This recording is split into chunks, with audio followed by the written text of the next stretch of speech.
This, of course, after an E. coli outbreak, totally separate, sickened more than 50 people in 9 states. That was last month.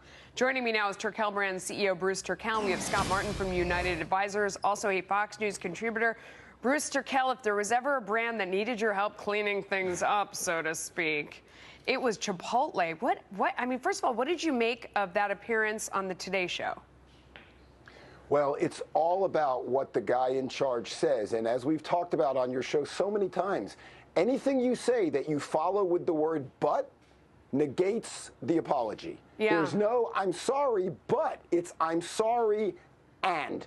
Their big problem is that their stock is more like an internet cult than a percentage of earnings retail restaurant, and you live by the sword, you die by the sword. They need to get this well in hand and get their messaging straight.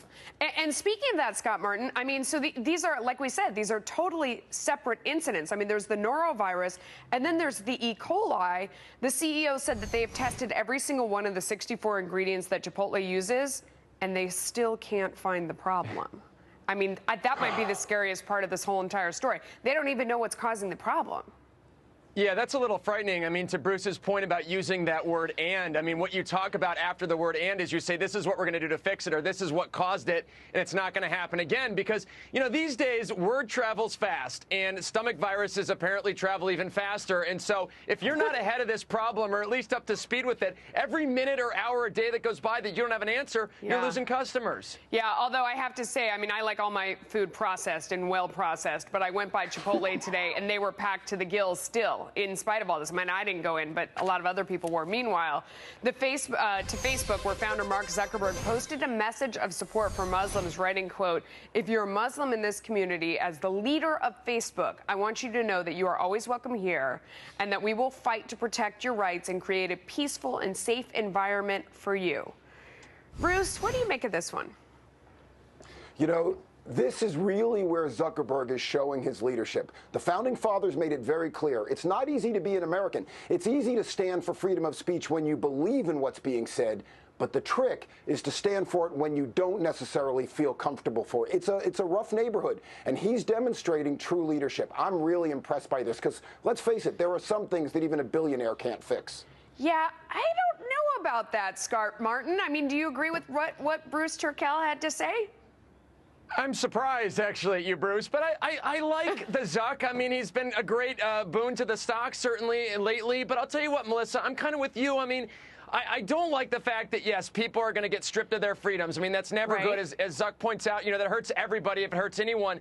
But the other point is his company, along with Twitter and other social media, Snapchat and those other guys, have to work with the government to help the government find these bad people. Yeah. And so far, they haven't done a good job of it. That's leadership to me. No, yeah, and Bruce, I mean, my take is that these guys behind the scenes are a lot more helpful to the government than they say they are. They kind of go out and they make statements like this saying, we're defending your rights, we're protecting your privacy, we're not working with the government. When you talk to them off the record and behind the scenes, they say they are cooperating and they are, in my opinion, being responsible and helping the government track down people that are either connecting or are making threats or seem like they may be a danger. I mean, there's a point at which when free speech turns into, you know, that you're going to, you know, commit an act of violence and you're talking about it online with other people, that, you know, they have a responsibility as well. No, Bruce?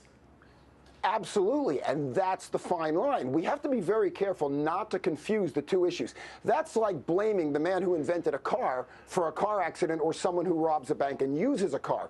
Doesn't mean the car designers and manufacturers don't make them safer and work with the government, but you still have to separate those two issues. Otherwise, what happens, it's like a public utility. When you weaken it for everybody. Zuckerberg did not say it's a safe place for terrorists, nor did he say we are not doing what we need to do to make it safer for everybody. What he's saying is that we are not going to succumb to bullying. We are not going to succumb to racism. We are going to be an American company. I think it's a very clear distinction, and I think we have to be very careful to respect the difference. See, I think it's marketing and nothing else. I mean, I think he's saying, I think it's like, it's a meaningless statement. You know, I mean, he's just trying to say. That's what I usually say. Yeah, yeah. I don't know. You got like 100,000 likes on it. Yeah. All right, guys, thank you so much. Bruce and Scott, thanks. It's good to have a little tension there.